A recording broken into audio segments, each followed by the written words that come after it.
Does your dog jump on visitors? Do they steal food? Do they bolt out the front door? Are they into everything?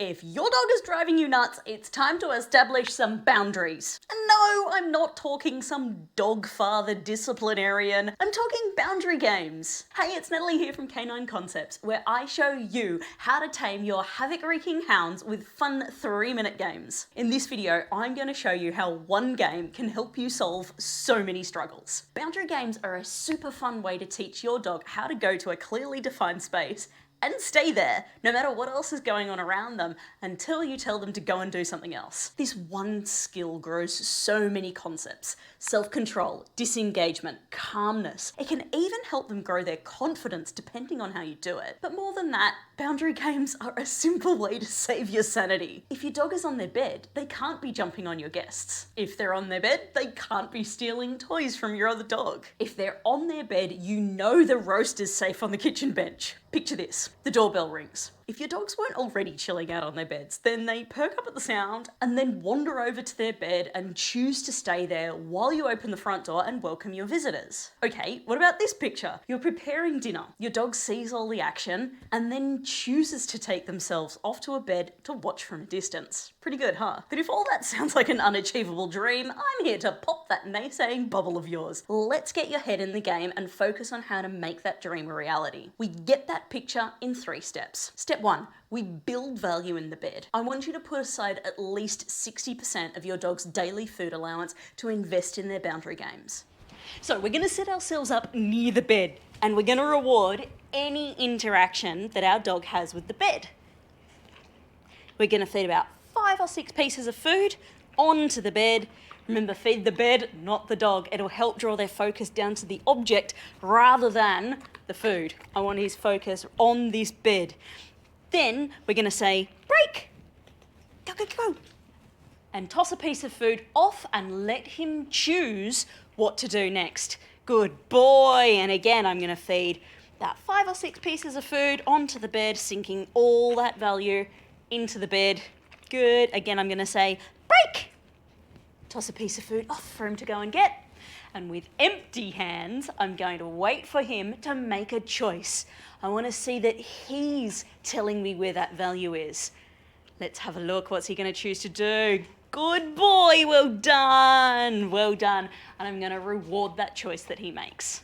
And that's it. That is the start of boundary games. Sink value into the bed and call them off before they choose to leave. At this stage, I don't really want to tell my dog to get on their bed. I want them to think for themselves and show me that they've got value for this location. Their behavior will tell me if they've got enough value for the bed. So how's this training going to work day to day? I'm all about efficiency. Just because we're using at least 60% of our dog's daily food allowance doesn't mean that you're going to spend hours and hours training your dog. No, no, no, no, no. We're going to commit to 3 3-minute sessions each day. Do them at a time of day that works best for you and your dog. Just please don't do one 9-minute session. You're not going to get the same results. We want little and often. Build that value. Now that we've built value in the bed, we now want to test how much value it's actually got and where to top it up when we need to. To test the value, we're going to play the Wanna Bet game. If you've never played this game before, you're going to want to look at this video next. Don't worry, I've linked it down in the comments below, so check it out after this one. And it's super funny because when I released that video,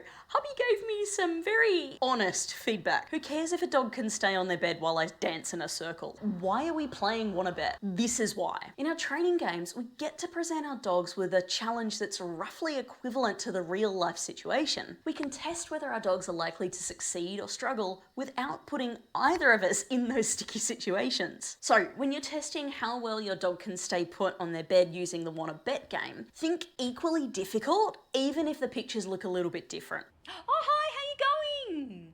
Nice, well done, well done.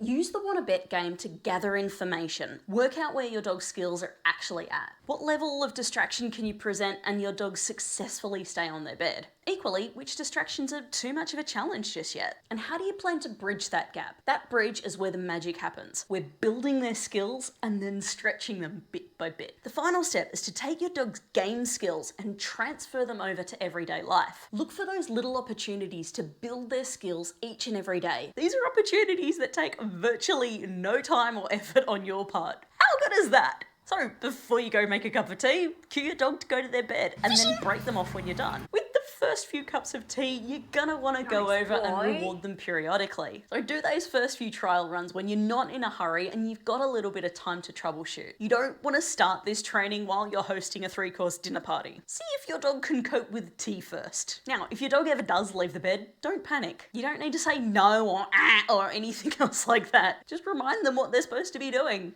Back on your bed, dude. Easy. One thing I will say, when they do get back on, don't reward them with food straight away. I don't want to create a dog that jumps off the bed, jumps back on the bed, and then gets a treat. Praise them for sure, like they did a good job, but just wait a little bit and then reward them with food. Now, alongside those real life training opportunities, keep topping up your boundary games and the Wanna Bet game. Wanna Bet will tell you whether you're expecting too much of your dog in real life. If your dog can't stay put when you walk out of the room in the Wanna Bet game, then it would be unrealistic to expect them to calmly stay put while you go to the front door and greet your guests. Prepare your dog for the situation. Don't try to struggle in the situation. Now, if you want all this program laid out for you step by step for free, then make sure you enter our Wanna Bet competition. All you need to do is film you and your dog playing the Wanna Bet game and post it in the Canine Concepts community. At the end of November 2022, the video with the most likes and hearts and fun reactions is gonna win their maker this, the Absolute Dogs Boundary Games program. If you want your dog to be able to stay on their bed no matter what, get it! You need this program. Follow the link in the description below to the Canine Concepts community Facebook page and post your entry.